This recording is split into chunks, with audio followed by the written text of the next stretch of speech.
On December 10th, ThreeI Atlast suddenly split its body and then mysteriously disappeared from tracking screens. What actually happened? The ThreeI Atlast mass, weighing up to 33 billion tons, is believed to have broken apart under the combined impact of interventions from NASA and a series of collisions with planets along its orbit around the Sun. Before vanishing, Atlast had elongated its geometry into a cylindrical shape, then almost perfectly divided into two parts, A and BA, remained on a track that could still be observed while B changed direction and disappeared completely.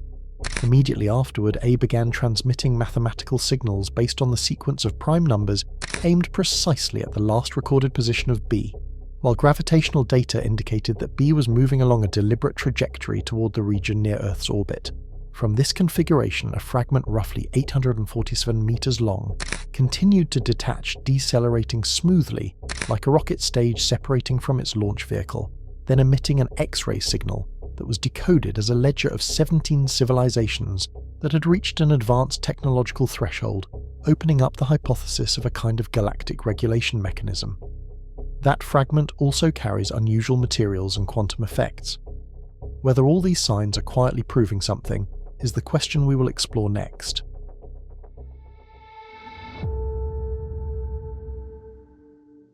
First, let us go back and trace what happened before the series of unusual separations of ThreeI Atlast. The first sign that something was shifting did not come from a dramatic flare or broken fragment, but from numbers that refused to behave as expected. Atlast stopped sitting at the center of its prediction cloud and started leaning toward one edge, as if the interstellar visitor were placing more weight on one side of the orbit. With every new observation, the difference between where ThreeI Atlast should be and where Atlast actually appeared refused to scatter randomly across the sky. The residuals lined up, forming a thin, insistent vector that pointed in almost the same direction night after night, and Atlast quietly followed that direction. In most cases, errors spread like noise, cancelling one another, but the data for ThreeI Atlast behaved more like a whisper being repeated clearer each time.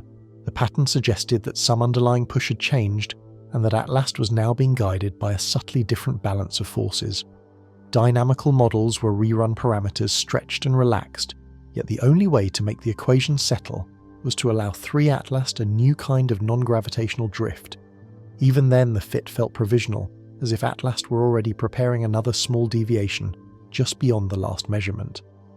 For the scientists bent over their screens, the realization arrived slowly that they were not simply watching noise, but watching ThreeI Atlast rewrite its own trajectory in real time. There was nothing explosive about the change, no sudden jump, only a steady refusal by Atlast to return to the safe center of the prediction ellipse. The quietness of the anomaly made it more unsettling because it implied ThreeI Atlast might be changing in ways hidden from direct view, deep within its structure or in the way it shed material into space. That possibility turned the shifting residuals into an invitation urging researchers to follow Atlast more closely into the next phase of its evolution. Non-gravitational forces are usually a footnote in celestial mechanics, but for ThreeI Atlast they began to feel like the main story. Every time Atlast swung through sunlight, gas and dust streamed away in slow motion, tiny jets that should have pushed the interstellar visitor in predictable directions. In the simplest picture, those jets give ThreeI Atlast a gentle shove like wind on a drifting balloon. If the vents on Atlast stay in roughly the same places, the thrust tends to average out, and the comet-like body remains mostly obedient to gravity.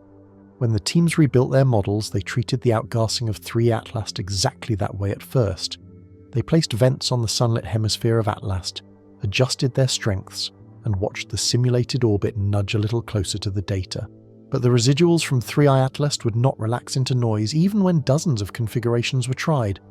The only way to coax the equations toward convergence was to let the net thrust vector on Atlast swing to a new orientation, as though a dominant jet had quietly turned. That change did not look like a random sputter from ThreeI Atlast. The new thrust direction held steady over many observation windows, as if Atlast had settled into a different way of breathing, exhaling material along a freshly chosen axis. Some researchers proposed a straightforward scenario for ThreeI Atlast. A previously buried pocket of volatile ice inside Atlast might have opened, creating a new plume that now outweighed older jets and rotated the combined push. Others noticed that the torque implied by this rotated thrust would alter the spin state of ThreeI Atlast over time. If the rotation of Atlast was slowly wobbling, the jets anchored on the surface could sweep through space in a controlled arc, reshaping the net force with each turn. The mathematics did not prove intent, but the coherence of the shift made ThreeI Atlast feel less like a frozen relic and more like a system adjusting to internal changes. For the observers, that was enough to recast Atlast from a passive lump of ice into an active participant in its own journey, and to raise the possibility that deeper restructuring was underway. While the orbit specialists were wrestling with residuals and rotated thrust vectors, the imaging teams watching ThreeI Atlast saw their own quiet revolution. In long exposure frames, the soft glow around Atlast, the coma that wrapped the interstellar visitor like a gauze veil began to change shape. At first, the change was subtle, a slight brightening on one side of ThreeI Atlast, a faint thinning on the other, easy to dismiss as seeing conditions. Night after night, however, the same asymmetry returned to Atlas, surviving different telescopes, different instruments, and different stretches of sky. Closer analysis revealed that the inner coma of ThreeI Atlast had shifted, with its densest region no longer aligned with the direction of sunlight.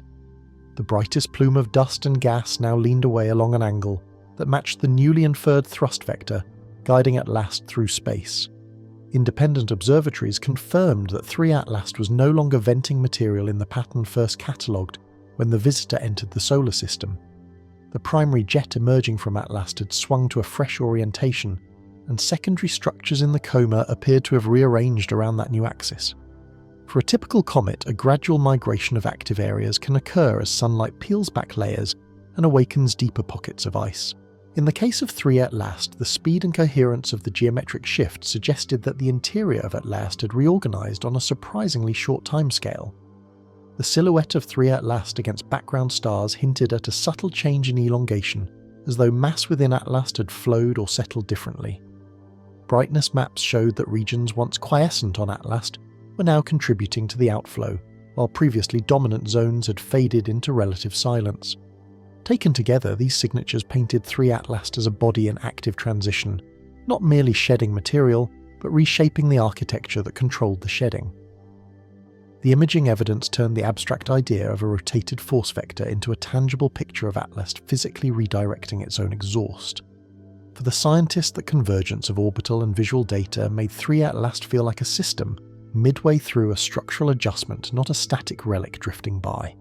That realization opened the door to the next set of questions, inviting researchers to consider what mechanisms inside Atlas could drive such a coordinated transformation.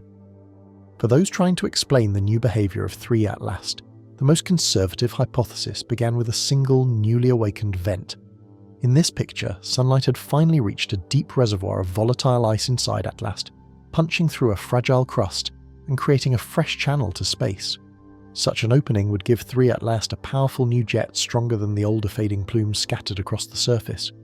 The combined thrust on Atlast would then tilt as the new plume took control of the net push and quietly rotated the trajectory away from earlier expectations. A second hypothesis focused less on new vents and more on the way ThreeI Atlast spins. If the rotation of Atlast were beginning to wobble, with the spin axis slowly precessing like a slowing top, even unchanging vents could sweep their thrust through space along a new arc. Under that scenario, the same active regions on ThreeI Atlast would continue to breathe, but the orientation of the entire body would shift. The net force on Atlast would then change direction, not because the jets had moved, but because the chassis carrying the jets had begun to tilt. Modelers quickly realized that these ideas did not have to compete. ThreeI Atlast could be doing both at once. A new vent could have erupted on Atlast, while accumulated torque from all the jets gradually nudged the rotation axis into a wobble. In hybrid simulations, ThreeI Atlast became a living mechanical system with internal reservoirs shifting mass, and a spin state that evolved as outgassing continued. Those models brought the predicted path of Atlast closer to the observed positions and reproduced the reorganized coma geometry seen in images. The match was not perfect, but it was close enough to suggest that ThreeI Atlast was undergoing genuine internal change. That conclusion led many researchers to the same quiet question in the small hours of the night as they watched new data arrive and Atlas drift further from the original script written for a simple comet. Among the many questions circling around ThreeI Atlast, one of the most delicate, concerned the internal stresses quietly building inside the interstellar visitor. From the beginning, Atlast had been treated like a rubble pile, a loose assembly of fragments held together by gravity and a thin web of cohesion. In such a structure, every adjustment in thrust, every rotation of the force vector acting on ThreeI Atlast sends faint pressure waves through the interior. Each small change may seem harmless in isolation, but over weeks and months those tiny nudges can accumulate in ways that matter deeply for Atlast. Numerical models built for other comets show that when outgassing continues, load paths within a rubble pile migrate, and weak joints can slowly approach their limits. Applied to ThreeI Atlast, those models suggest that the new venting pattern and possible wobble are not just surface behaviours, but signals of deeper rebalancing inside Atlast. Regions that once carried little weight may begin to bear more, while long quiet faults inside 3. Atlast could be drawn closer to the threshold of failure. Observers imagine ThreeI Atlast as a kind of floating arch made of stone blocks where the removal or shifting of one block forces the entire span to adjust. The rearranged jets and rotated thrust vector seen in the data imply that Atlast is rearranging its internal arch stone by stone in slow motion.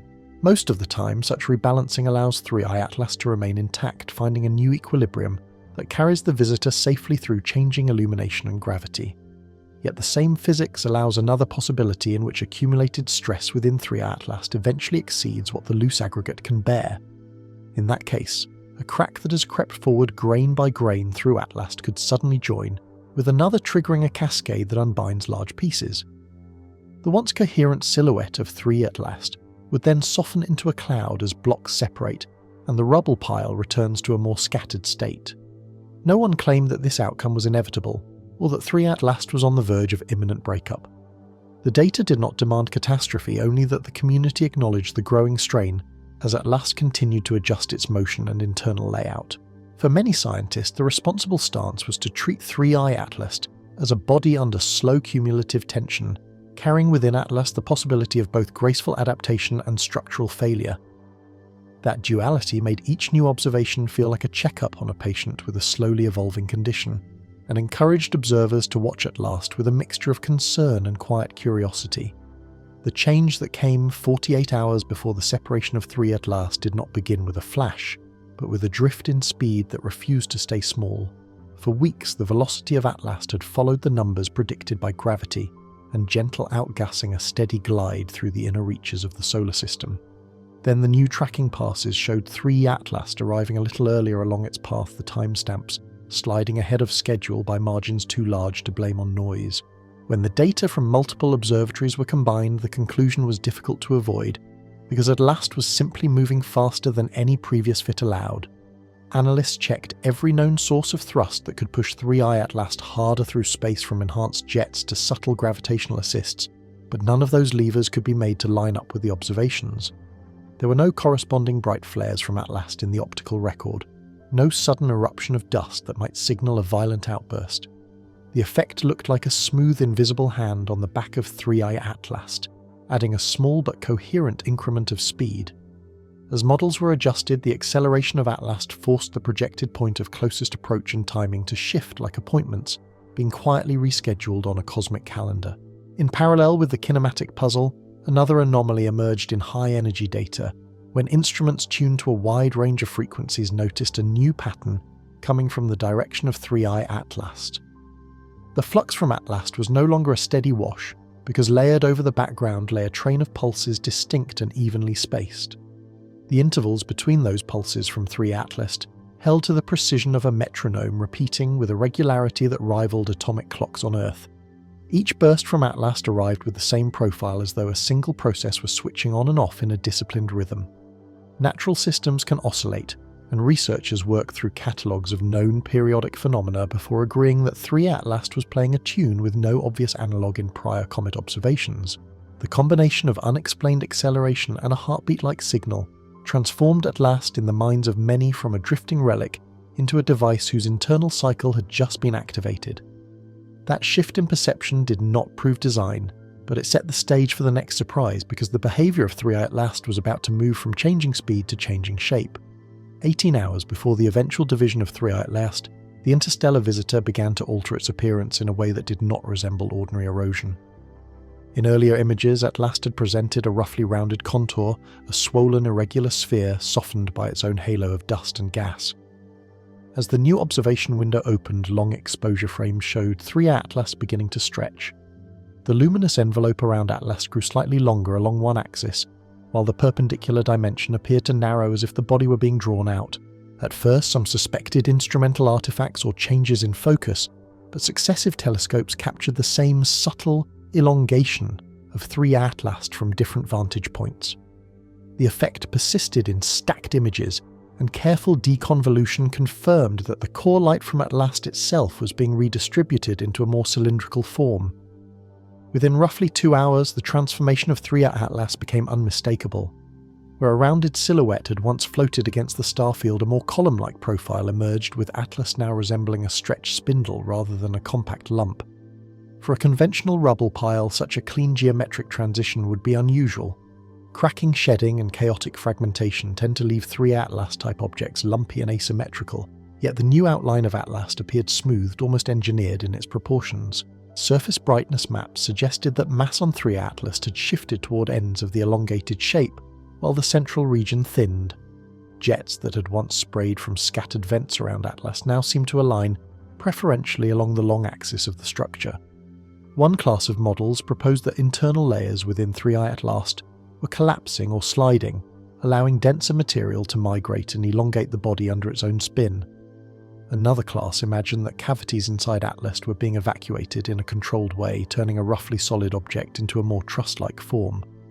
Regardless of the mechanism, the timing of the change focused attention. The fact that ThreeI Atlast completed this geometric realignment so close to the later separation hinted that the reshaping of Atlast might have been preparatory, a structural reset before a larger maneuver.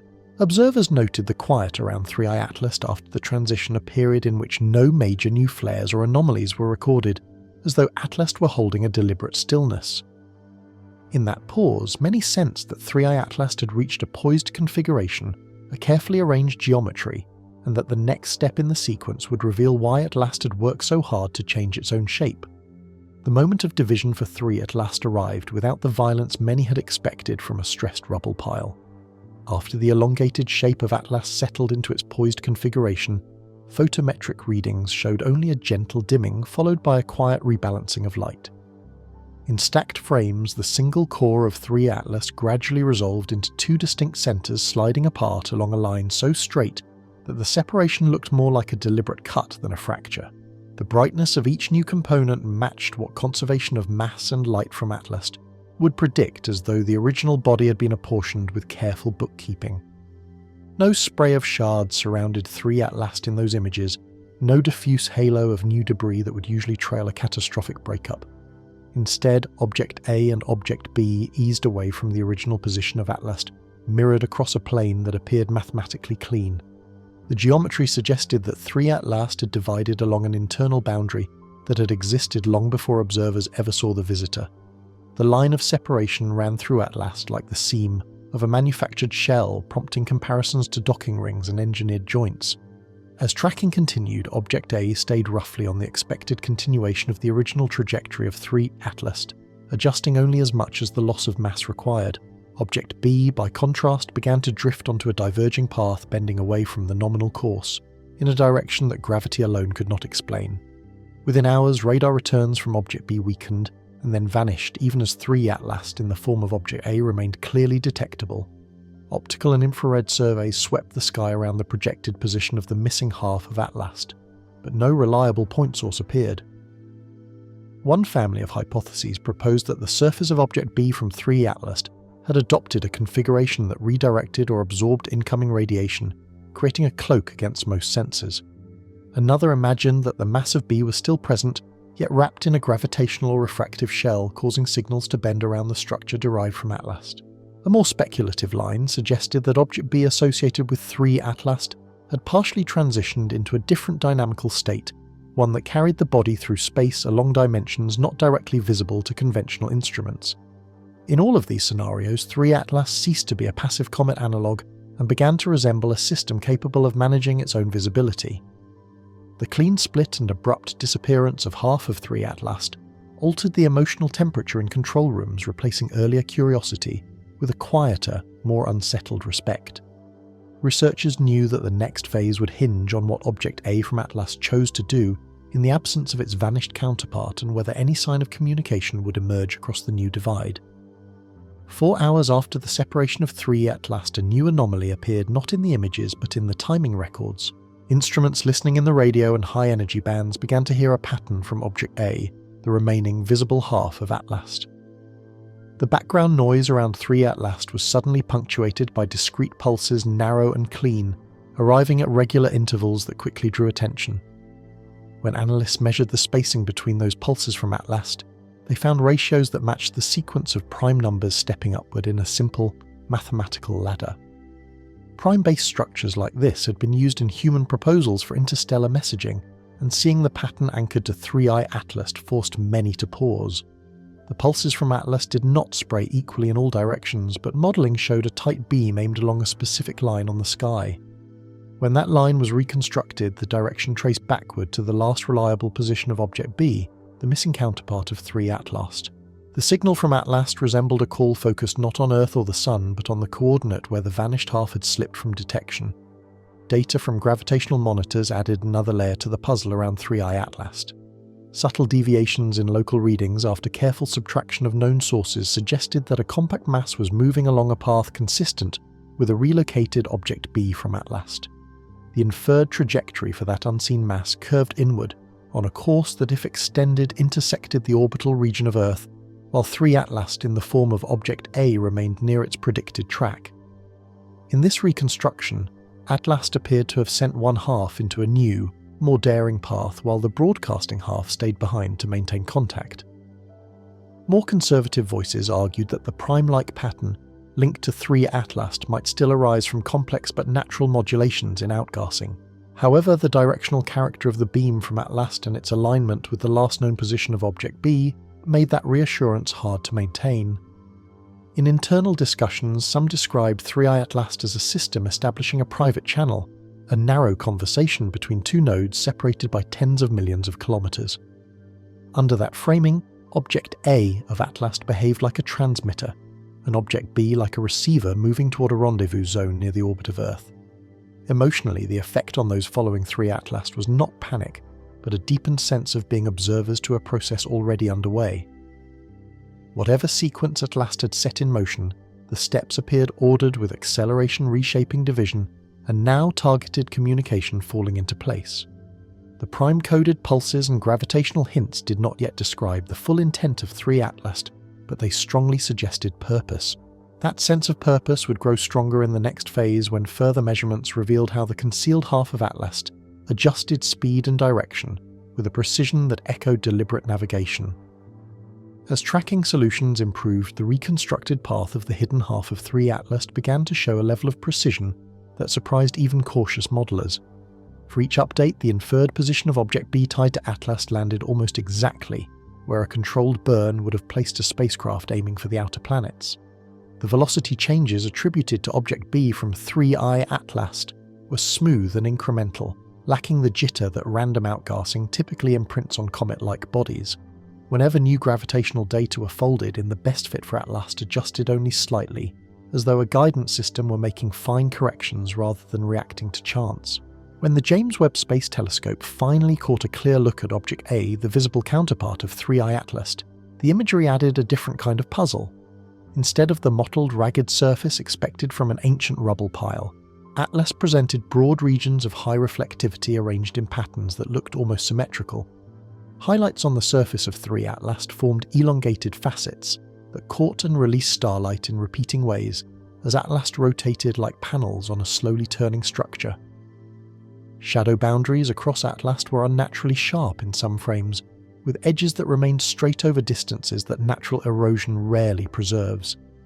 Spectral analysis suggested that portions of the exterior of ThreeI Atlast had metallic or alloy-like properties inconsistent with a simple mixture of ice and stone. These signatures did not prove an artificial origin, but they did require Atlast to be made of materials or phases that pushed the edges of known comet composition. As weeks passed, the dance of the two bodies associated with ThreeI Atlast grew stranger. Near the orbit of Jupiter, the relative motion between Object A and the inferred position of Object B slowed, until Atlast appeared to establish a quasi-stationary configuration in a shared frame. Rotation period measurements showed that ThreeI Atlast in its visible half had settled into a stable spin with the axis tilted at a consistent angle to the ecliptic. Subtle modulations in the gravitational signal hinted that Object B from Atlast was spinning in near lockstep, as if both halves kept time with the same internal metronome. Field models that combined all available observations treated the pair derived from ThreeI Atlast as nodes in a linked electromagnetic system. Under that interpretation, currents within Atlast and within the unseen counterpart generated interacting fields that gradually aligned their joint axis along the orbital track of Earth.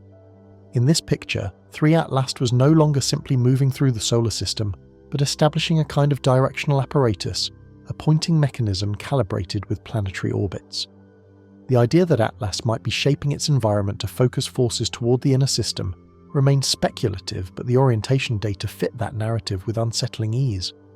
For observers, the growing synchronization of the two fragments of ThreeI Atlast added a new emotional layer to the unfolding story. Atlast now seemed less like a traveller passing through, and more like an anchored instrument, a device that had reached the configuration it needed before the next stage. That impression did not offer clear answers about the purpose behind ThreeI Atlast, or the intentions of whatever process governed its behaviour. It did, however, ensure that when attention shifted to the smaller fragment breaking away from Atlast and its message about other civilizations, the community would view that development through the lens of a system that already showed every sign of deliberate coordination.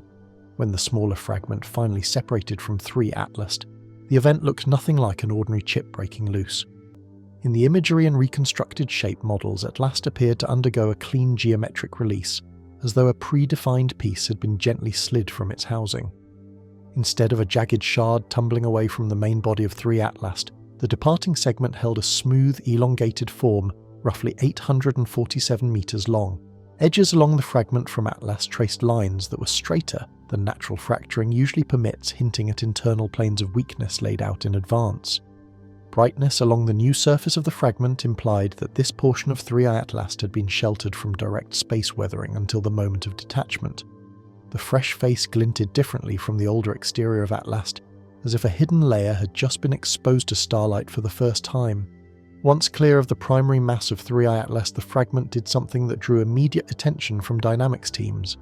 Instead of continuing at nearly the same velocity as Atlast, and then drifting apart, the smaller body began to adjust both speed and heading in a controlled-looking way. Tracking solutions showed the fragment easing out of the original trajectory of ThreeI Atlast, curving toward a new path that was not accounted for by any nearby gravitational influence. More striking still, the fragment appeared to be shedding kinetic energy, slowing, with a smoothness that did not resemble random jetting from sublimating ice inherited from Atlast. In standard comet physics, deceleration on this scale would require plumes from the fragment of ThreeI Atlast to push consistently against the direction of travel, yet no corresponding surges in brightness or eruptive features were clearly observed, leaving the exact mechanism of thrust within the fragment of Atlast unresolved. One class of models treated the smaller body as a kind of brake assembly, a component spun off from ThreeI Atlast specifically to manage relative motion. Under that view, the fragment behaved like a detachable stage using energy conversion principles not yet catalogued to bleed speed in a measured fashion, while Atlast proper continued on its broader course. The overall impression was that ThreeI Atlast had not simply lost a piece to stress, but had dispatched a unit on a tailored trajectory. For observers who had watched Atlast reshape and divide, the controlled deceleration of this new object felt like the next line in a script that still withheld its ending. The signal from the fragment of ThreeI Atlast did not arrive as a jumble of noise, but as a pattern that seemed almost polite in its clarity. Detectors tuned to high energy bands began to record a repeating train of Xray pulses from the direction of the departing piece of Atlast, each pulse separated by intervals that formed a simple, orderly structure. When the sequence was laid out, the timing between bursts from the fragment of ThreeI Atlast resolved into ratios that could be expressed with small whole numbers, then into a code that mapped cleanly onto a compact numerical message. Teams that had once proposed prime-based schemes for interstellar communication recognized the architecture and the disciplined economy of the pattern made it difficult to treat Atlast as a purely natural broadcaster. As the decoding progressed, the content behind the structure grew more unsettling. The signal linked to ThreeI Atlast appeared to describe stellar locations, energy scales and time markers that corresponded to regions where large-scale disruptions had been observed in archival sky surveys. Interpreted through one dominant model, the message emitted from the fragment of ThreeI Atlast read like a ledger of endings. 17 entries in the code seemed to point to civilizations that had risen to high levels of technological capability and then vanished from detectable activity, with Atlas presenting their fates as examples rather than as threats. The framework that emerged around ThreeI Atlast became known in internal discussions as the Galactic Regulation Hypothesis. Under this idea, there exists an informal threshold of cosmic awareness and power, a level at which a species begins to manipulate minds, matter and information on scales that affect more than its homeworld, and Atlast was flagging that crossing. The fragment associated with ThreeI Atlast appeared to highlight a handful of technologies as markers of having reached that threshold. General artificial intelligence, quantum-level control of consciousness, precise matter, reconstruction, and superluminal style entanglement links formed a cluster of capabilities that, once combined beyond some critical point, correlated with disappearance in the catalogue offered by Atlast. In this reading, ThreeI Atlast was not announcing an impending attack, but documenting a pattern implying that the universe might contain mechanisms natural or designed that prune back systems which grow too quickly and influence without demonstrating restraint. The message from Atlast carried no explicit instructions and no declaration of who or what enforced such constraints, only a quiet correlation between certain forms of power and a terminal lack of signal. For researchers on Earth, the notion that ThreeI Atlast had arrived bearing what looked like a statistical warning produced a muted reflective tension rather than immediate alarm. Many found themselves measuring current human projects in artificial intelligence, genetics and quantum computing against the list, implied by Atlast, wondering how far along the curve the species had already travelled. The fragment continued to broadcast with the same calm regularity, as if from the perspective of ThreeI Atlast the information had simply been delivered and now belonged to whoever chose to listen. That left the next step in interpretation to the receivers and prepared the way for the possibility that the movement of the fragment toward a specific destination might itself be part of a larger test that Atlast had set in motion. As further tracking data accumulated, the trajectory of the fragment from ThreeI Atlast began to sharpen into something that looked uncomfortably specific. Orbit analysts refined their models again and again, and each time the projected path of the detached piece from Atlast converged on the same target region in cislunar space. When the numbers were propagated forward, the destination lay not at random in the Earth-Sun system, but near the planned location of a quantum-enabled observatory at L2. The match between the path of the fragment from ThreeI Atlast and the future coordinates of the station was so tight that internal reports quoted a certainty above 99.9%. For mission planners, the idea that a body spun off from ThreeI Atlast might arrive on a near-intercept course with a human-built facility was more than coincidence. The timing meant that by the time the observatory came fully online, the fragment associated with Atlast would be close enough to interact with instruments designed to probe entanglement and exotic states. One school of thought proposed that ThreeI Atlast had simply followed gradients in gravity and energy, finding the same attractors that human engineers had chosen unconsciously. Another more provocative interpretation held that Atlast had read the traces of our intentions, extrapolated construction plans, and steered a component toward the emerging node as a rendezvous point. In that framing, the fragment from ThreeI Atlast functioned less like debris and more like a test object, a payload aimed at the first outpost where humanity hoped to handle fragile quantum information at astronomical scales. The implication was that Atlast might be arranging a practical exam, one in which the response of our systems and institutions to an unexpected visitor would be as important as the data they collected. Emotionally, this view cast ThreeI Atlast as a quiet examiner rather than an intruder, turning the approach of the fragment into a question rather than a threat. The question was not spelled out in the message from Atlast, but many suspected it revolved around how a young civilization behaves when confronted with power it does not fully understand. As the countdown to arrival shortened, the sense grew that ThreeI Atlast had built a bridge between its own long journey and our brief technological moment. The next phase would reveal whether that bridge from Atlast led to an exchange of knowledge, a moment of judgment, or something that current models had not yet imagined. The first detailed spectra from the fragment of ThreeI Atlast hinted that the object was not built from ordinary cometry ingredients. Across multiple instruments, the reflected and emitted light from the piece of Atlast refused to match any familiar combination of known minerals, ices or simple alloys. Laboratories compared the signal from the fragment of ThreeI Atlast with catalogues of exotic phases produced in high-pressure chambers on Earth. Even in those comparisons, Atlast displayed features that seemed to belong to materials that should not remain stable at macroscopic scales. Some lines in the spectrum from the fragment of ThreeI Atlast suggested quantum behaviors that usually collapse when many particles are involved. Other features hinted that domains on the surface of Atlast might be maintaining coherence over distances far larger than anything routinely seen outside carefully isolated experiments. To explain these signatures, theorists built models in which portions of the fragment from ThreeI Atlast behaved like a lattice of entangled nodes. In those models, regions on the surface of Atlast acted as registers able to encode and relay subtle changes in phase, rather than simple on and off states. From there, one speculative branch focused on how such a lattice might interact with the nervous systems of biological observers near ThreeI Atlast. If the fields around the fragment of Atlast could couple weakly to patterns in neural activity, they might nudge the likelihood of certain images or symbols appearing in dreams. Reports of recurring mathematical motifs in the sleep of people deeply engaged with data from ThreeI Atlast naturally flowed into that idea. The possibility emerged that Atlast was not only broadcasting through conventional radiation, but also seeding a shared low-level channel through which meaning could leak into awareness. No experiment had yet confirmed that the fragment from ThreeI Atlast could reach into the private landscape of thought. Still, the convergence of unusual material properties and subjective reports made many wonder whether Atlast had been constructed to talk not just to instruments, but to minds. That line of thinking reframed the approach of the fragment of ThreeI Atlast toward the quantum observatory. The next steps would determine whether the encounter with Atlast would remain a matter of readings on screens or expand into a more intimate dialogue between physics and consciousness. In parallel with the analysis of the fragment from ThreeI Atlast, assessments of humanity's own trajectory began to take on a sharper edge. Think tanks quietly overlaid timelines from Atlast's decoded ledger onto curves, charting advances in artificial intelligence, quantum computing, and gene editing.